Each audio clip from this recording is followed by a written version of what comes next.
Hello, boys and girls, and welcome to another edition of Movie Goodness, where we examine life through cinema here on the KB Radio Network. I'm your host, Kevin Reed, and welcome to Saw Day.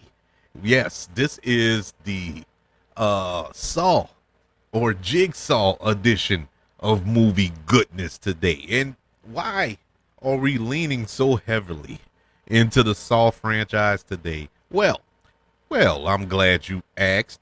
Today marks the release of Saw X or Saw 10. Today, September the 29th, the time of this episode's release, we are getting the 10th film in this franchise. Can you believe it? A franchise that started in 2004. So between 2004 to 2023, we have received 10 Saw films. 19 years. 19 years of Saw goodness. And that's wild to me because I remember sitting down at home and watching Saw for the first time. I didn't go to the theater to watch Saw. It was actually my sister-in-law. My sister-in-law, who's into horror, she wanted to watch it. And I was like, okay, I'll check it out.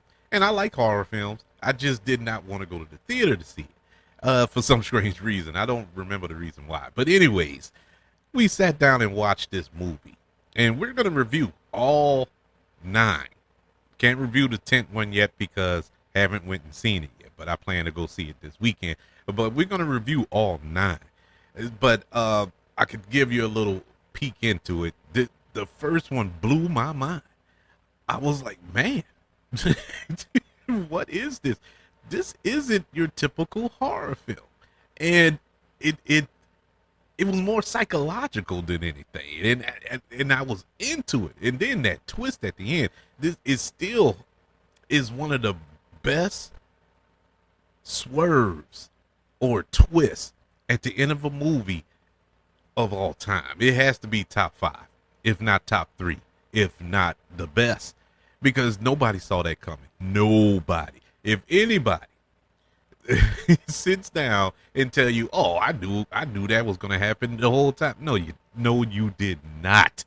That is a bald-faced lie. Nobody knew that was coming. Nobody. That was one of the best twists, and we're gonna go over it. Of course, we're gonna spoil it all. I mean, this is a 19-year-old movie. We're gonna spoil all the movies when we review them. But I can say that since the first one, they have some ups and they've had some downs, and they had some downright lies. But it was entertaining. This is a franchise that, for some strange reason, it's like the little engine that could. It just kept going and going and going and still keep people captivated after all these years and all these movies, even after the main villain, the actual Jigsaw, wasn't around anymore. I think he died in the 3rd film, and it kept going. It is crazy. It's crazy. But it still found a way, innovatively, should I say, to keep this franchise alive, to the point where you can kind of believe it, even though they kind of milked it dry. And we're going to go over all that. But it was still interesting and entertaining enough to keep you interested. The Saw franchise is a horror franchise created by the great James Wan and Lee Winnell. And this is the first exposure to James Wan, who went on to make the Conjuring films, who directed Aquaman, even though it wasn't that good. It still made $1 billion. The jury's still out on Aquaman 2, which comes out in December, but he also made one of the best Fast and the Furious films, Furious 7. But going back to his horror, I mentioned The Conjuring, Insidious, the Annabelle films, which he produced those, The Nun and The Nun 2. He produced all those films, but He also produced Mortal Kombat a couple of years ago, which I liked. A lot of people didn't like it. I actually liked it. He also produced Megan from last year, which was pretty decent. If I don't say so myself, I actually enjoyed that. But he's a horror master, and not to be outdone, Lee Winnell, he is an accomplished horror filmmaker in his own right. He, besides teaming up with James Wan on the majority of their projects, he went on to do some things on his own. Upgrade, which was awesome, very underrated film in my opinion. The Invisible Man with Elizabeth Moss, excellent film. Love that movie. And so he knows a little bit about horror himself. So back to the Saw franchise, it currently consists of 10 movies. 10. 10 movies. I still can't wrap my head around that. 9 of the 10 films primarily revolve around the fictional serial killer John Jigsaw Kramer. And the only one that doesn't evolve around him is about a copycat killer. And I believe that was Spiral. And that was the last one to come out a couple of years ago. But anywho, John Kramer was introduced briefly in the first Saw film and developed more of a character in Saw 2 and more films to follow. Rather than killing his victims outright, John Kramer had a unique way of vanquishing these victims. He didn't kill them technically. He trapped them in these life-threatening situations, which he called tests or games, in order to test their will to survive through physical or psychological torture. Believing that if they were to survive these tests or games, that they would be rehabilitated. And so John was killed off in Saw 3. But the films continue to focus on his influence, particularly around his apprentice, and explore his character through flashbacks and whatnot. And so in 2003, this is how this Saw franchise came to be.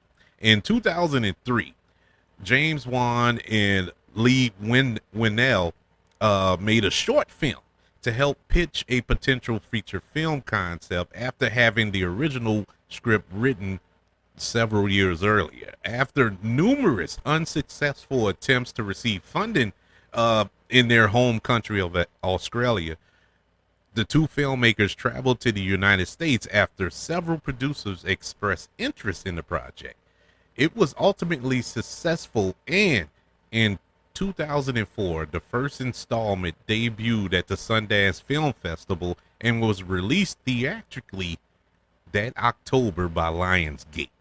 After its successful opening weekend, the first of many sequels were immediately greenlit. 5 directors, have worked on this series.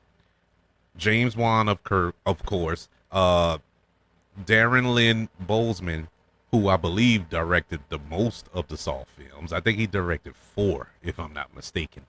David Hackle, Kevin Grutart, and the Spiro brothers. From 2004 to 2010, each film was released on the Friday before Halloween. Both creators remained with the franchise as executive producers. In case you don't want to do the math, for a 6-year period, we got a Saw film every year the weekend before Halloween. That's how every year we got a Saw film. It was bananas, and they were good for what, to say there was a quick turnaround like that.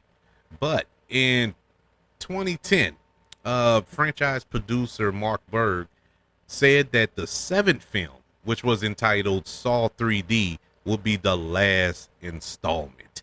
Lionsgate, however, had different plans. They expressed interest in continuing the franchise in 2012. The 8th film, entitled Jigsaw, was released in October of 2017. The 9th film A spinoff of sorts, Spiral, was released in 2021 with comedian and actor Chris Rock as the film's lead actor. The 10th film, directed by a franchise veteran Kevin Gertard, is being released today, September the 29th. The franchise has grossed more than $1 billion from box office and retail sales.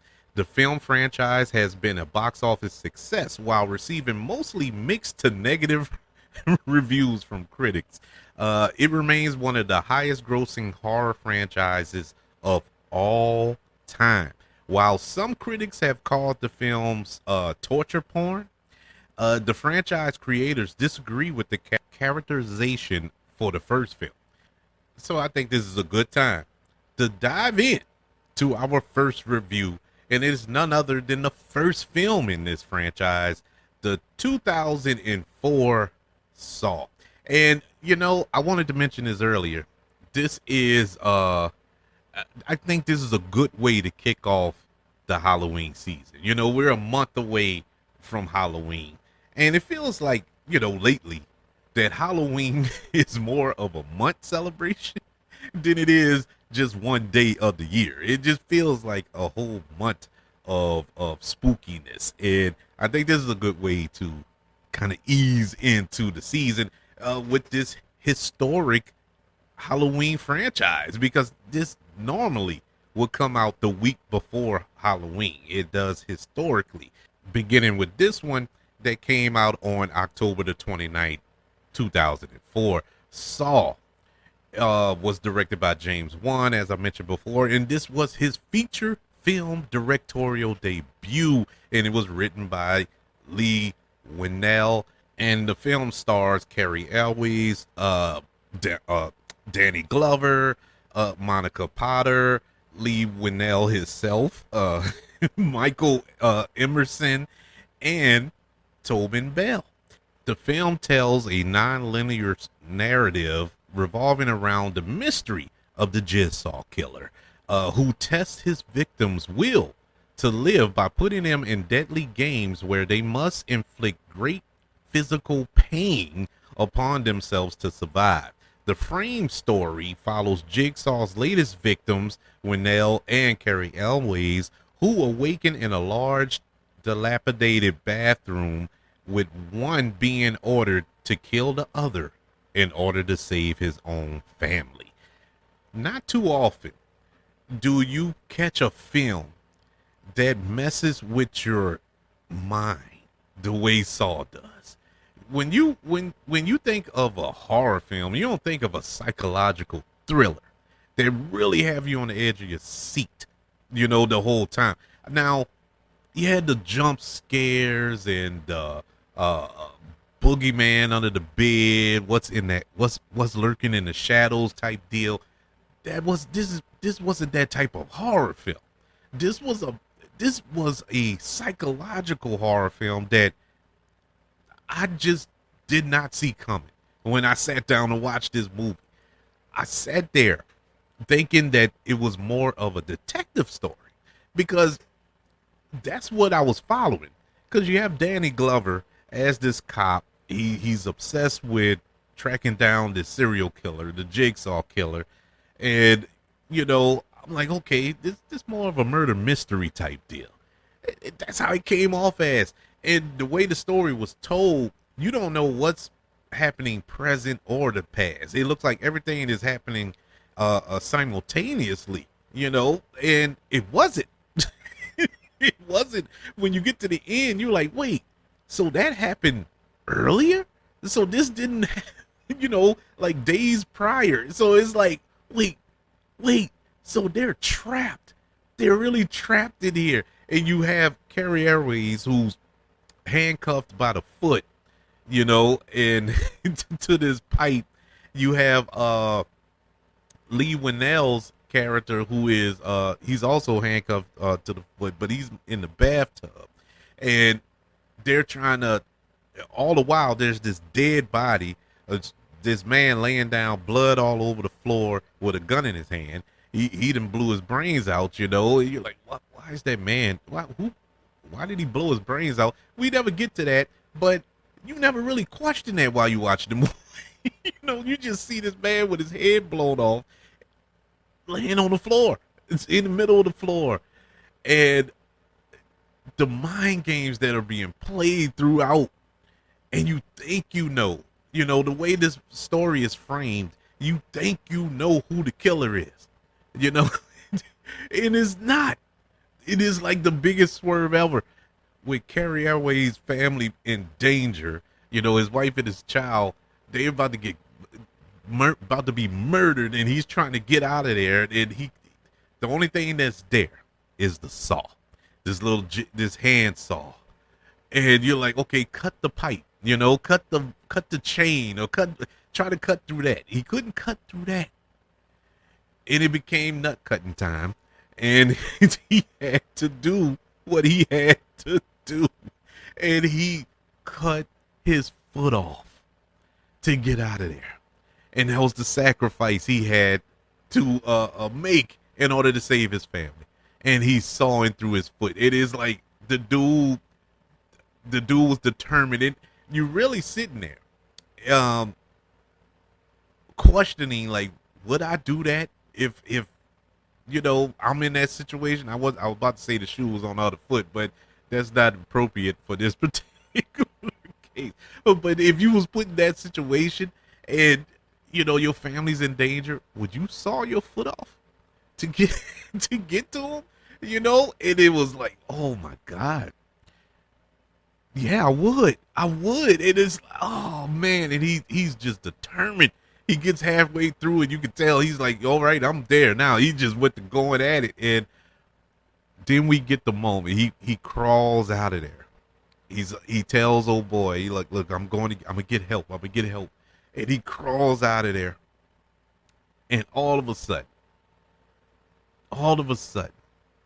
that body that was laying in the middle of the floor this entire time raises up. And he raises up, and he peels the makeup off his face. It was all a prosthetic, and it was Tobin Bell. It was John Kramer the whole time. He was in the room with him the entire time. I'm telling you, when we finished watching this movie, we being me, my wife, and my sister-in-law, we're sitting there like, what? Like, what? And it was at night. And this is, I remember it like it was yesterday. I kid you not. We were sitting in the house, and this had to be around 10:30 at night. We're sitting in the house, the movie goes off, and we're like mesmerized at this movie. Nobody's talking. We're just looking at each other like, what? You know, like, what? And all of a sudden we hear a chainsaw. We hear a chainsaw. Like I said, this is 10:30 at night. Who has a chainsaw? What is going on? We just hear V. Like, no, this can't be right. And it was like in the backyard. I don't know who, one of my neighbors. I don't know what was going on. For the life of me, I don't know where that sound came from. Because, yeah, I did not go and investigate.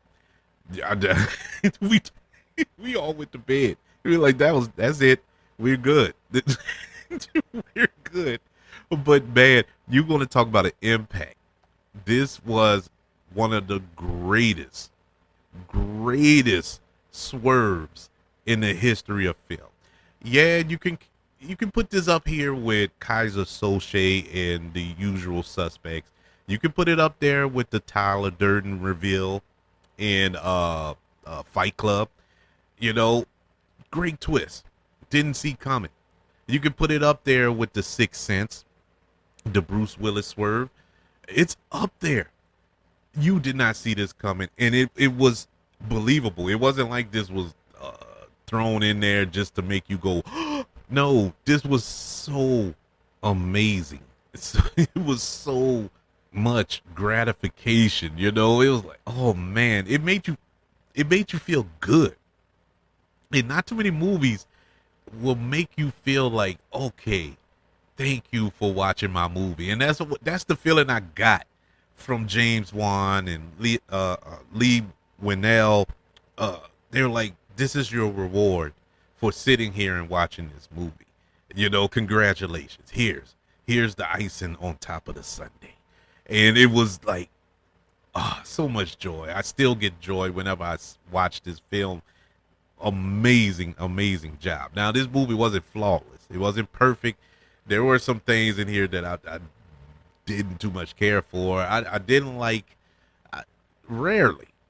This is a rare occurrence, but I really didn't like Danny Glover's performance in this film. It felt like he was in a different movie. Now, I know it was kind of meant to feel that way. I get the point, but it felt too much like he was out of this movie. Like this wasn't he wasn't given a memo exactly what type of movie this was. It was more of Danny Glover and Lethal Weapon type. It wasn't a horror film, but I understand why they did that. Because it was supposed to feel like two different stories going on concurrently, but the performance it was kind of uneven, and I like Danny Glover. It wasn't horrible, it wasn't like I could skip past his his part in the movie, because he's in a good portion of this film, but it just didn't feel right at points, and Carrie Elway's wife, who was portrayed by Monica Potter, I didn't like. I'm not a big fan of hers, God bless her, and I don't think it was this movie that did it. It was another film that she was in, and it really bothered me how bad she was in that movie. And it was I think Along Came a Spider with Morgan Freeman, and she was in that movie, and I couldn't stand her performance in that movie. And from that moment on, I kind of had a bad taste in my mouth for Monica Potter. But like I said, just like Danny Glover, it wasn't a bad performance. It was just kind of uneven, But it is what it is. I think this is one of the best horror films to come out in recent memory. And I say horror loosely because this is more of a psychological thriller. And it wasn't torture porn, which we're going to get into later with the other films. You can make an argument with those, but this one wasn't. It really wasn't that bloody, this particular version of Saw, but it was bloody enough because it did show Carrie Elway's sawing his foot off. But but besides that, this was an awesome, awesome movie.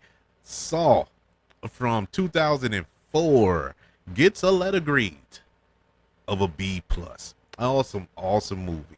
They made this film for $1.2 million. $1.2 million. That's nothing. That's chicken feed. That is about as independent can get. And it went on to gross $104 million worldwide. It was safe to say this was a success. This was a big success, and that is why we got the very next year, almost to the day, October the 28th, 2005, the sequel to Saw, amply titled Saw 2. This go around, the film is directed by Darren Lynn Bousman and is written by Lee Winnell and Bousman. This go around, the film stars Danny Wahlberg, Mark's brother, Frankie G, Glenn Plummer, Dana Meyer, Shawnee Smith, and Tobin Bell. In this go around, a group of ex-convicts are trapped by the Jigsaw killer inside a house and must pass a series of deadly tests to retrieve the antidote for a nerve agent that will kill them in 2 hours. This one, it wasn't as good as the first one as far as the psychological aspect of it, but this was good. as far as the traps.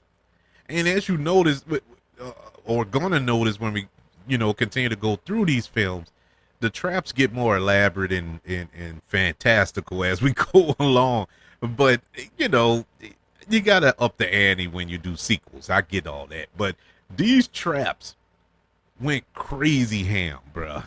These traps were out of left field. The pool full of used syringes that they had to they had to dive in, or one character had to get in to get a key, I believe. The character where she had to put her hands in through the box, there was, when you go in one way, the glass would fold in. If you try to come down with it, the glass is going to cut all your wrists up and, and stuff like that. It was crazy. It was like some crazy stuff. The dude had to crawl through this little furnace thing, and it was wow, just wow. But once again, you have this non-linear story that's going on. You know, uh, uh, uh, Danny Wahlberg or Donnie Wahlberg's character, he's a detective, and they didn't call Jigsaw, and he's in his warehouse or whatever, and he has one demand. His demand is, just sit here and talk to me for 2 hours or whatever, whenever the timer goes off. But it was the 2 hours that the convicts had. He was like, just sit here. And the purpose of him sitting there, or the purpose of Donnie Wahlberg's character, I think his name was Eric. Yeah, it was Eric. His character's son was among the convicts who was going through this test. And so he was looking for his son. He knew that Jigsaw had kidnapped him. And so he wanted to know the location of his son. So he told him, just sit here. Just sit here and talk. That's all you got to do. Just sit here and talk until this timer goes off. But as time was ticking off that timer, the more volatile Eric got. He wanted to rip Jigsaw apart. He wanted his son back. And we're flashing back and forth between their Jigsaw and Eric's interaction and these group of convicts who are going through this test. And so we get the character of Amanda, who is portrayed by Shawnee Smith, who is among the group. Now, she was in the first one briefly. She was in part one briefly. She's the one who had the jaw thing, the mask that once the timer goes off, it was a reverse, what they call it, a reverse bear trap. And so instead of closing up when the timer goes off, it's gonna open up, but it was attached to your jaw, and so it's gonna open your face up. So she managed to survive the test, and her whole arc in that first film, and it was a small part, she's the only one to survive the test or a game from Jigsaw. And so she finds herself back in this one. And so the whole while you're like, oh man, she got away, and now, and now she's back in it. But she's helping out the little boy who is Eric's son. She know who he is. Now we come to find out that all those convicts have a past history with Eric. Eric had arrested them or harassed them in the past. I think he had arrested them all, even Amanda, at some point. So, but none of them knew that the boy was Eric's son. So we get through it all. We go through all the rigmarole, the traps, and finding out that that's indeed Eric Matthews' son. And the remaining convict, I think his name was Xavier, who was portrayed by Frankie G. He goes after him to kill him. I think that was one of the tests, the final test, to kill the boy. But anyways, Amanda is protecting him.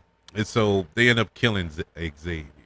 And Eric, being impatient, takes Jigsaw and drags him somewhere, I forgot where, and to try to find where his son is and blah, blah, blah. Not waiting for the timer to go off. because that was his test, to be patient, to wait. So where they were sitting at, the timer goes off. And when the timer goes off, the SWAT team that was there, they're nervous. They think it's a bomb or a trap or something. This safe opens up. That if that's where Eric was sitting, he would see what was inside the trap. I mean, inside of the safe. And once the safe door opened up, it was his son. All he had to do was sit there. And he couldn't wait. He didn't wait. And so one thing leads to another. We find out that Amanda, who had survived the trap before, had become Jigsaw's apprentice. And she has been assisting him and helps him to subdue Eric and end up chaining him to the same pipe that Carrie Elway's character was chained to in the first movie, and leaves him a recording. We see the dead body of oh my God, what's his name? Lee Winnell, his character from the first film. On the other side, he's dead. His body's decomposing or whatever. But anywho's, she slams the door on him, and we hear him scream, and that movie goes off. It is like, man, once again, psychological thriller, but this leaned more into the horror element of it, as far as the blood and the torture porn aspect of it. I don't think this one went into torture porn. Now, after this, they really did lean into it, but this one here was kind of the jumping off point for it, and I think this was a nice twist as well, giving Jigsaw an apprentice, giving him somebody who can help him, because we learned in this film that Jigsaw is dying from cancer, and so he doesn't have long to live, and he's weak, and so on and so forth. So this was decent. Some of the acting was spotty for some of these actors, probably why we don't see a lot of them in movies that much, but it was good. I really enjoyed Donnie Wahlberg's performance, really did. I think I'm gonna say something a little controversial here, but I mean, it's just my opinion. Is it wrong for me to say I think Donnie Wahlberg is a better actor than Mark Wahlberg? Am I wrong for saying that? Now, granted, Donnie Wahlberg hasn't been in more, he's been in less films than Mark, but I think the better actor is Donnie. That's just my opinion. But anywho's, Saw 2, which was released in 2005, gets a letter grade of a B-. I thought it was decent. It was all right, It was a comparable successor to the original. Not as good, but good enough. This particular film was made for $4 million, and it went on to gross $152.9 million worldwide. This was a juggernaut. It did even better than the first film, even though it cost a tinge bit more. It was still very successful, which is why in 2006 we get Saw 3. Saw 3, once again directed by Darren Lynn Bosman, from a screenplay from Lee Winnell, and it stars Tobin Bell, Shawnee Smith, and Angus McFarlane. This go around, Jigsaw, or John Kramer, who is known for forcing his victims to participate in deadly games in order to test their will to live, put a man named Jeff through a series of tests of his ability to forgive after Jeff's son is killed by a drunk driver. Meanwhile, John's apprentice, Amanda, has kidnapped a doctor named Lynn and tasked her with keeping John, who is bedridden with terminal cancer, alive long enough for Jeff to complete his game. Now, just as I was saying earlier when I said about the torture porn, This is when torture porn started to take place. This was when it got really graphic. This is, I mean, more graphic, should I say? It got crazy in this one, but it had a story. And look, I know it's gonna seem hypocritical or crazy when I say that these stories were actually pretty good. You know, they had some really compelling stories behind all these death traps and gore and people getting their heads lopped off and all this other stuff. But this had a cool little story to it about forgiveness. About forgiveness now. Uh this character of Jeff, who's portrayed by Angus McFarlane, he lost his son in a drunk driving accident, right?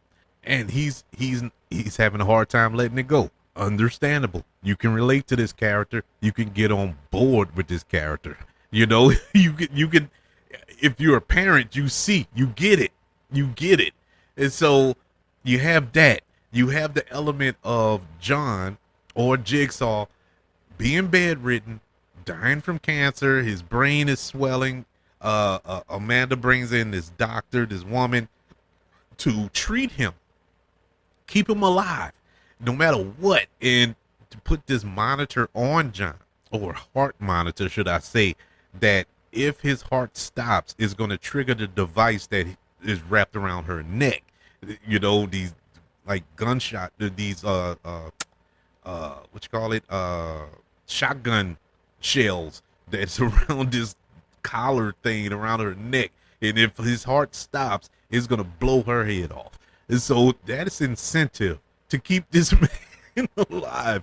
And so you have that, you know, and this game that's going on in the foreground or wherever, and once again doing a good job of telling this non-linear story and keeping you engaged in both stories at the same time. And while Jeff is going through these tests, we find out that every victim who is in this trap is associated with that drunk driving case. The I think the first test that Jeff goes through, we find a woman, and she's the only witness to the crash. She saw the crash, you know, so she could have testified and got the guy put in court. I mean, put in prison, should I say? But she refused to testify in court, and that's one of the reasons why the guy got off. And so now, can Jeff forgive her? You know, by helping her get out of this trap. You know, she's chained up on this frame, this naked, mind you, and she's chained up on this thing inside of this plant, you know, in this freezer, and the nozzles inside of it, you know, starts to spray water on her, and you know, she's starting to get hypothermia, you know, because she's inside this, she's stark naked in a freezer and being sprayed with water. And Jeff has to retrieve this key after she persuades him to help her. But before he can help her, of course, she freezes to death. So there's that. And then the next one was the judge. And the judge who was presiding over that case. And he gave a kind of a lenient sentence to the guy that caused the death. And he's chained at the neck, at the bottom of this, I don't know what you call it, but like this silo or something. I don't know what it was. But anyways, he's chained, he can't get up. You know, so he once again needs Jeff to retrieve the key. And so as this little clock starts, this rotting pig carcass is dropping into this thing, into this grinder that's over it, and is going into this little silo that the judge is he's chained to, and he can't get out. And so he's gonna drown in lack of a better term, in this pig carcass, rotting pig carcass. It purely disgusting. I know it sound. I'm sorry, but that's what was going on, people. Anyway, but the only way to release the judge from this contraption, Jeff had to burn all of his son's belongings. They were in this incinerator, and all of his toys, his teddy bears, all the stuff that his son had that he can't let go, and he doesn't want to burn it. He doesn't want to incinerate it. And eventually, he did do it. Begrudgingly, but he did it. He burned it, and the judge was he managed to get out of it. His third test was the driver, the man that killed his son. And man, this was messed up. Now, he was strapped to this machine, and it would slowly twist his limbs. You know what I'm saying? It would snap his limbs, and then even his neck. It was a crazy thing. But the key is tied to a trigger that is enclosed in this shotgun that goes off after Jeff retrieves it, which would kill the judge. so of course,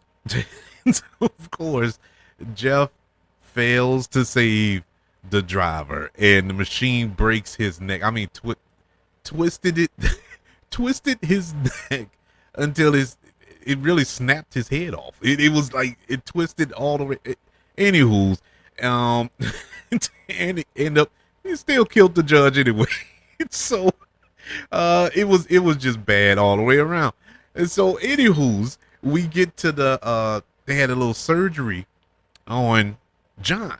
He had a lot of pressure in his head. And I don't know if you ever dealt with migraines, ladies and gentlemen, but I've dealt with some headaches, my God, that you wish you could take a drill and just drill a hole in your skull to relieve the pressure.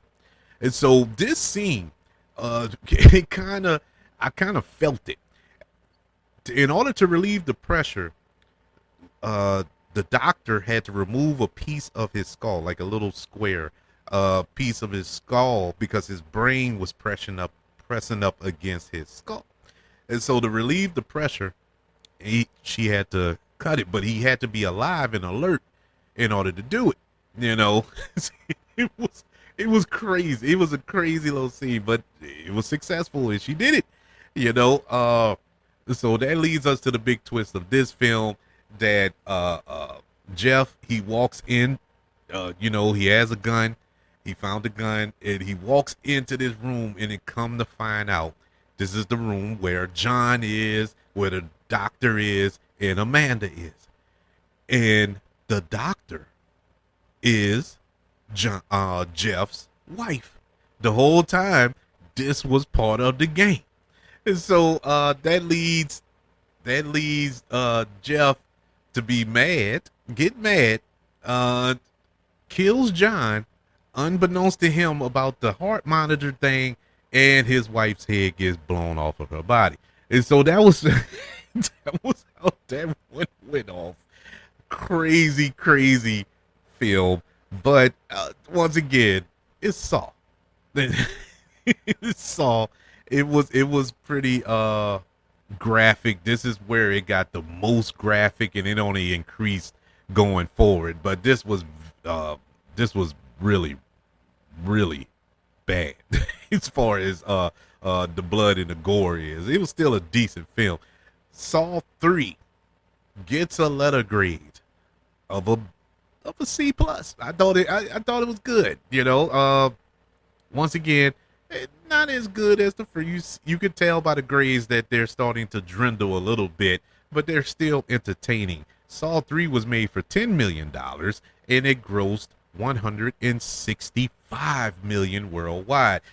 They are constantly increasing at this point. So Lionsgate said, let's have another. And so on October the 26th of 2007, we get Saw 4.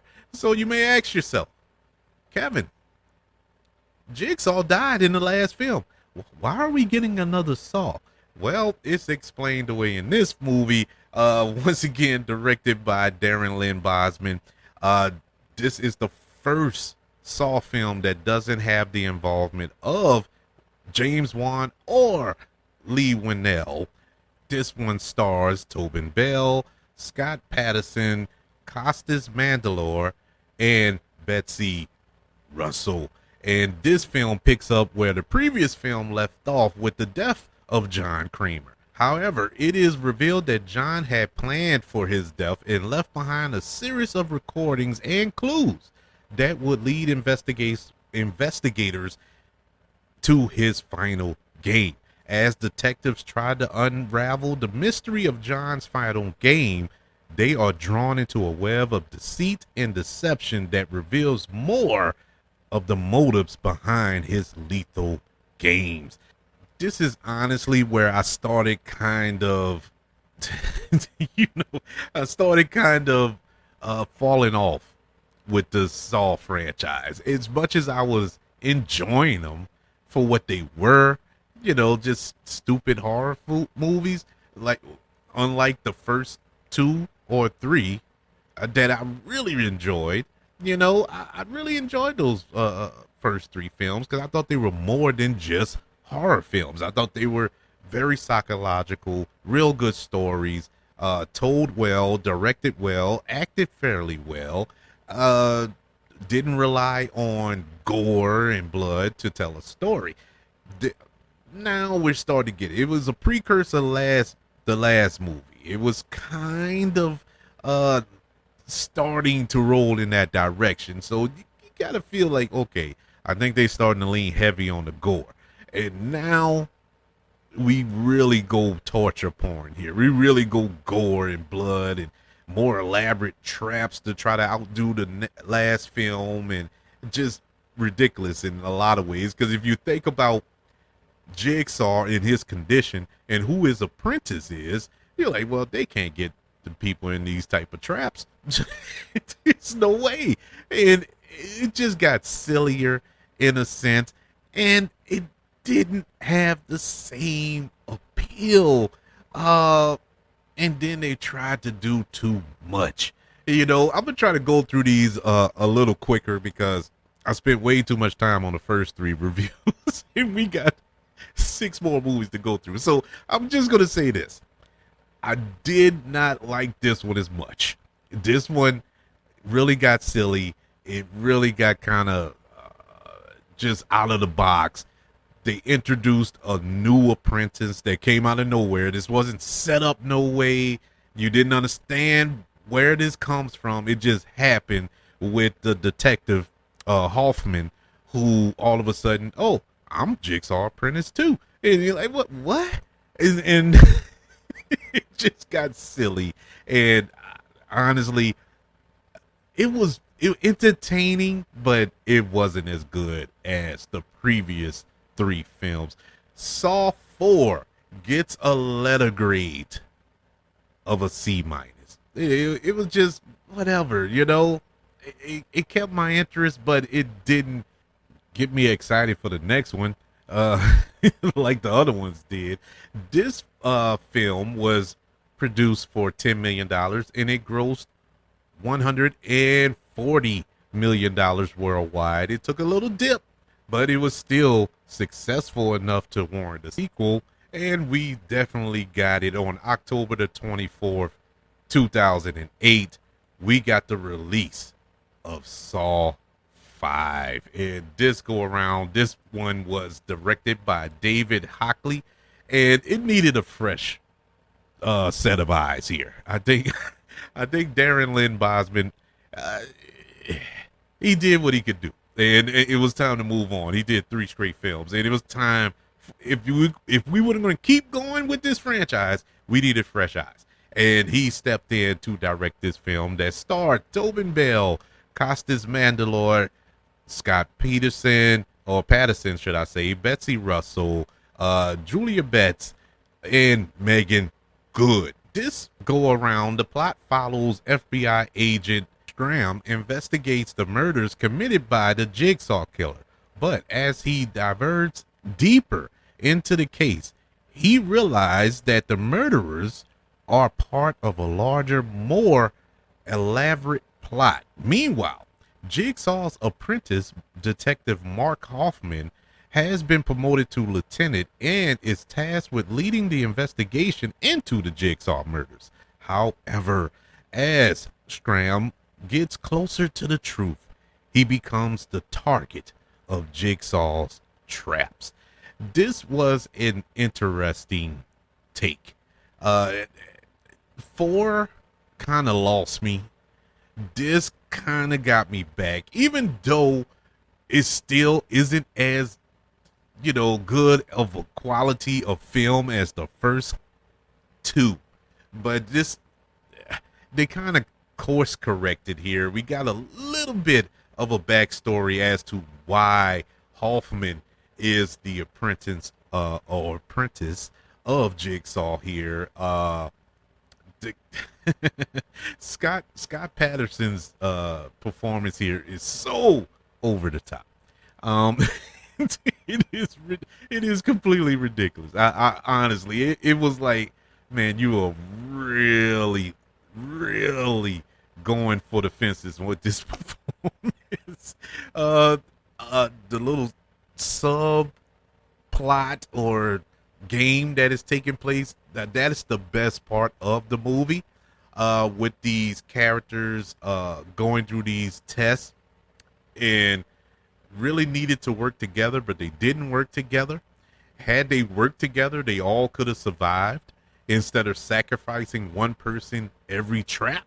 And we learned that once they get to the end of it, it is like, oh man, all they had to do was work together and they would have got through it. And it was soul crushing. But that was the best part. And seeing Scram die at the end, the way he died at the end, oh my God, that's something that it sticks with me forever. To be honest with you, that was brutal. I don't think there's a more brutal way to die.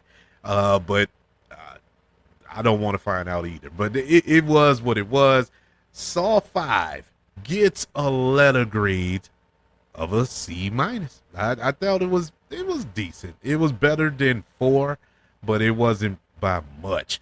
Saw 5 was made for $10.8 million and it grossed $118 million worldwide. And as you can see, it's really starting to it's starting to show in the box office with the quality, and audiences are, they aren't accepted to it at this point. As the quality leaves, so does the audience. So is really starting to take a step back. But that didn't stop Lionsgate, because it was still successful and it still made money. So on October the 23rd, 2009, we get Saw 6. This go around is directed by the previous film's editor, John Gertard. And this is his directorial debut. He goes on to direct the next film as well. And this time it is starring Tobin Bell, Costas Mandylor, Betsy Russell, Peter Outerbridge, and Shawnee Smith.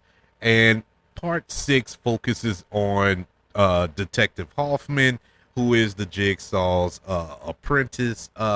The plot follows an insurance executive who must complete a series of deadly games set up by Hoffman in order to rescue his employees. Meanwhile, the FBI comes to suspect that Agent Graham, who was framed by Hoffman for being Jigsaw's successor, is not actually Jigsaw's apprentice, and reopens the investigation, drawing Hoffman into motion to protect his secret identity. And this is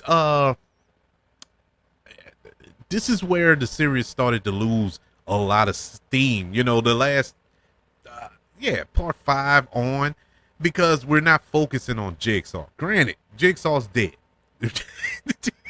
Jigsaw's dead, but his presence looms throughout these films. But it was more focused on the Hoffman character that nobody liked. Nobody liked this character.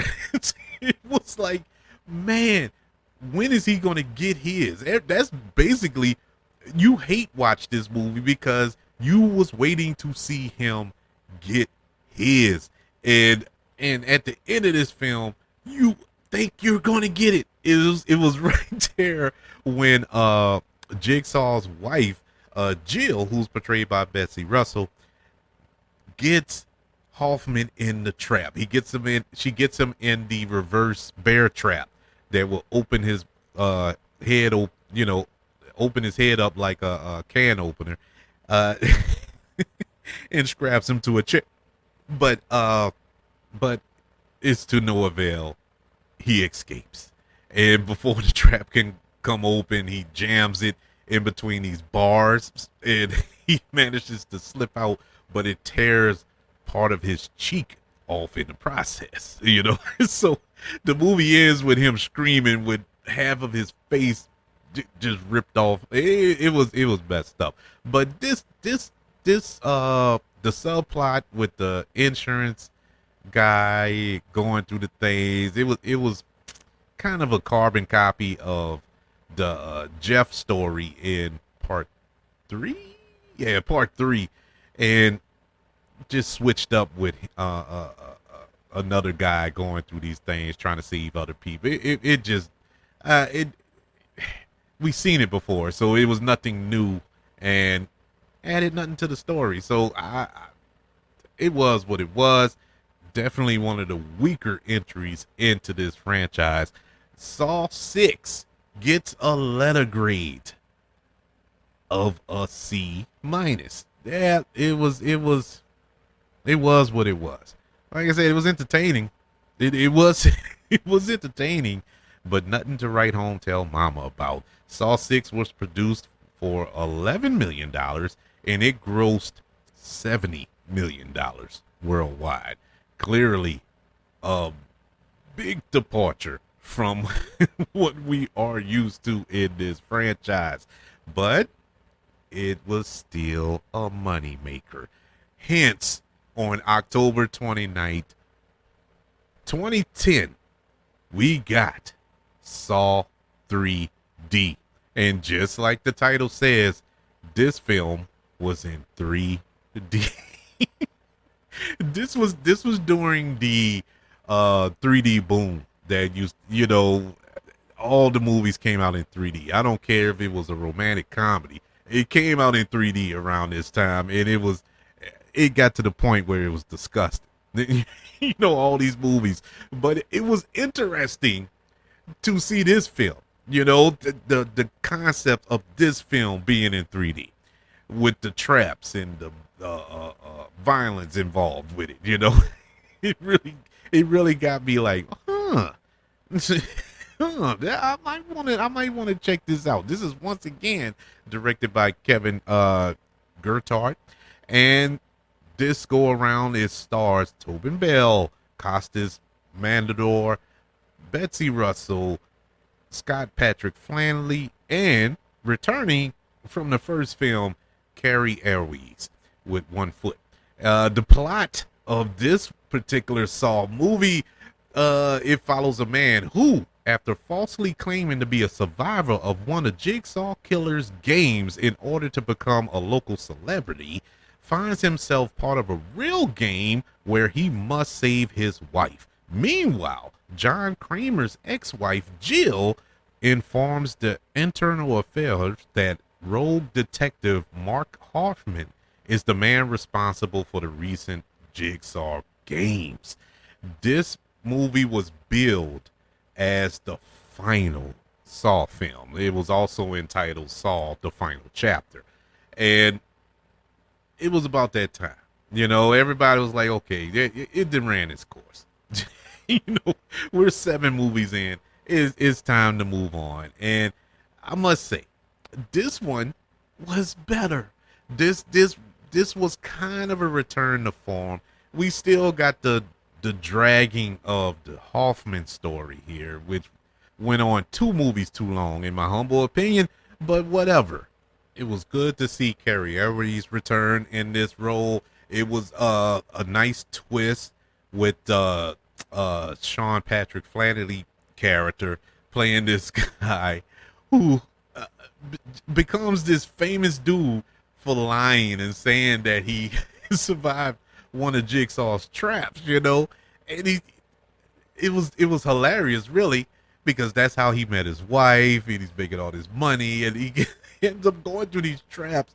And one of the traps he has to go through at the end is the one that he claimed that he went through.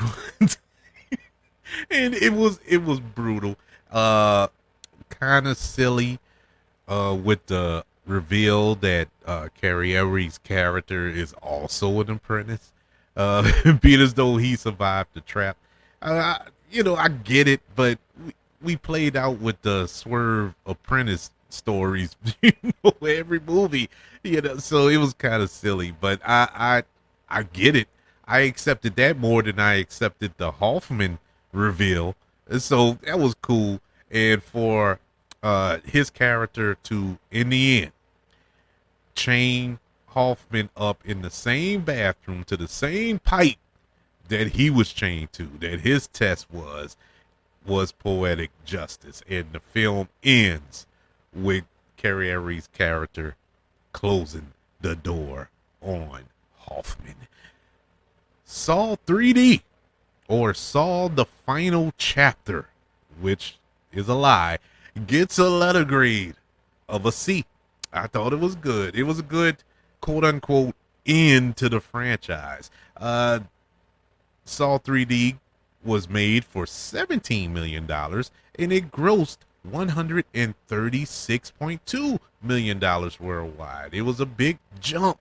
And I think that was because it was booked as being the final film in this franchise. But I'm still talking, so that lets you know they're still going, because 7 years later, on October the 27th, 2017, we got Jigsaw. Yes. Yes. The 8th film in the Saw franchise. And this go around, the film is directed by the Spirit brothers, and the plot follows a group of people who find themselves forced to participate in a series of deadly games inside of a barn. Meanwhile, the police investigate a new series of murders that fit the MO of the Jigsaw killer, who has been dead for close to a decade. This go around, I did not want to see this one. This was the first time that I was like, I'm not going to see it. I'm not. I can't. I can't. They need to let sleeping dogs lie. You know what I'm saying? It was. It just had no substance. In the trailers didn't grab me. The plot didn't grab me. It just looked like a rehashing of the first films. Nothing new. Nothing new. And when I did see it, I wasn't shocked. I wasn't shocked. It was exactly what I thought it was. It was just a cash grab for the studio. This wasn't a smart film at all. It wasn't innovative at all. There was nothing about this that was good. I mean, it was just whatever. And then we get another apprentice that popped out of nowhere who wasn't introduced in any of the 7 movies prior to this. It was, it was like, what is this? And the whole plot of it all was just dumb. It just did not work. It left a bad taste in my mouth. I'll be honest with you. I was really disappointed because there was a lot of hype behind this movie, and it just did not work. I didn't like the traps. It was ridiculous. Made no sense. The movie just made no sense. I did not enjoy Jigsaw. Jigsaw from 2017 gets a letter grade of a D. I did not like it. This was the worst in the franchise by far. I don't know I don't know why they did this movie. Honestly, Jigsaw was produced for $10 million, but it grossed $104 million worldwide, which was decent. You know, it definitely was a moneymaker for the franchise, like they all are. But this just did not work for me, and I wish they would have stopped while they were ahead. But hey, they didn't. They didn't, because in 2021, yes, a couple of years ago, we got another one. Kinda. This was more of a spinoff, and it was weird from the jump. And when they announced this movie and who was starring in this movie and what the plot was of this movie, I was like, why? I asked why to this more than I asked for Jigsaw. This was like, what? It's what is this? But one good thing about this film, James Wan and Lynn Winnell, they came back as executive producers on this film, for better or worse. But also returning in the director's chair, the director of part 2, 3, and 4, we have Darren Lynn Bosman for the 9th installment in the Saw franchise, Spiral, from the Book of Saw. This go around, the film stars, and I'm not joking, Chris Rock and Samuel L. Jackson. Yes, they are in this movie. They are in a Saw film. And this go around, the plot follows police efforts to stop Jigsaw copycat killer. Like I said, this was more of a spinoff. This wasn't really a Saw movie.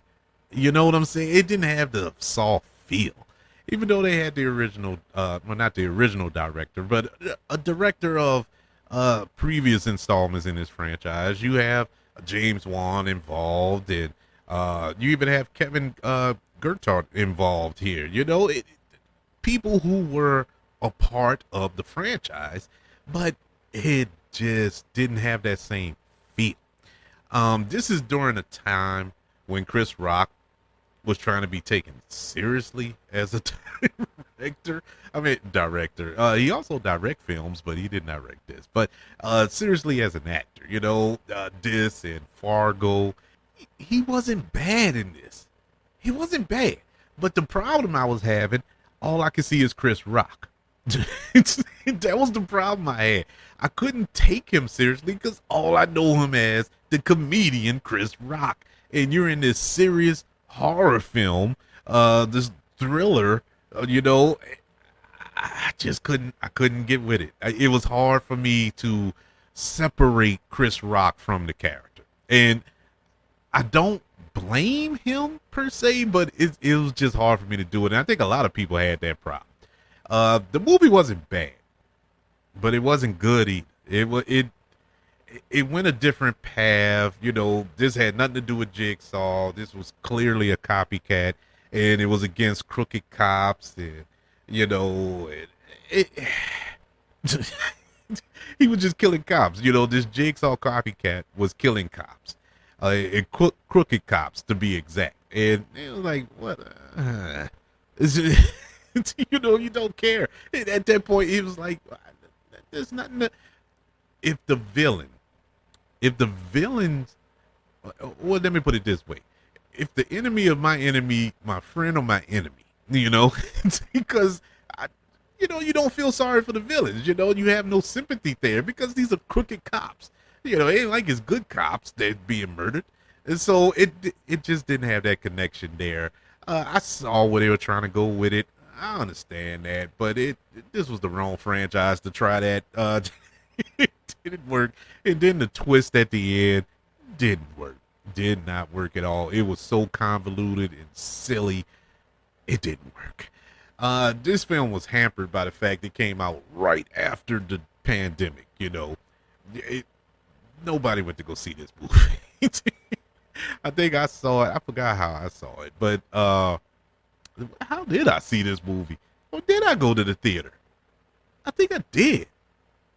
I'm an idiot. Yeah, I did go to the movies to go see this, but that's when I was crazed. I hadn't been in the theater in over a year. I just went and saw movies in 2024. I'm gonna be honest with you. I was going to see everything and loving it. But that's beside the point. This installment just didn't fit the franchise. It was an all right movie, but it just didn't fit in the Saw franchise in my eyes. So Spiral from the Book of Saw gets a letter grade of a C minus. It was whatever. I think they should have did something else with it. Took this plot and this cast and whatever and made something else, but not this. Not this. This didn't work. Spiral was produced for $20 million and it grossed $40.6 million. Like I said, it was during the pandemic. It wasn't going to make money, but it did make his money back. And so I guess that's a good thing. And that's probably why we are getting Saw X this Friday. So it is what it is. But that is the Saw franchise in a nutshell. To sum it all up, if I could take the whole franchise and I guess grade it all together, I would just say it was fun. It's a fun franchise. If you're a horror lover, if you love these type of, I guess you could say, torture porn movies, where if you like to see blood and gore, senseless violence, this is the franchise for you. But I would tell you, stick to the earlier films. If you really had to watch a couple of these films, watch the first three. I think the first three are clearly the best films in this franchise because of the story. And yeah, the deaths are cool, the traps are cool, but the stories are top notch in those three films. After that, it really goes into, let's see if we can outdo the kill in that movie, and let's see if we can hype up the blood here, in the next movie, and that's where it starts to lose its steam. So that's my humble opinion of the Saw franchise, but it is a fun franchise for the horror fan in you. I would like to know, what is your favorite Saw film, and do you plan to go see Saw X? Let me know by email, kbradiopodcast@gmail.com. You can also look me up on all social media platforms. Just look up the KB Radio Network. Don't forget, boys and girls, that I am on YouTube. Subscribe to the KB Radio Network channel and like this video if you don't mind. Don't forget about the 5 stars, the reviews, and sharing this show if you're listening on Apple Podcasts, Spotify, iHeartRadio, wherever you are currently listening to movie goodness here on the KB Radio Network. Everybody, thank you for joining me for this breakdown of all of the Saw films in the Saw franchise, excluding X, which I plan to go see this weekend. Hope to see you in the theater. I want you all to know that I love you. Continue to love everyone. And until we speak again, you all be blessed.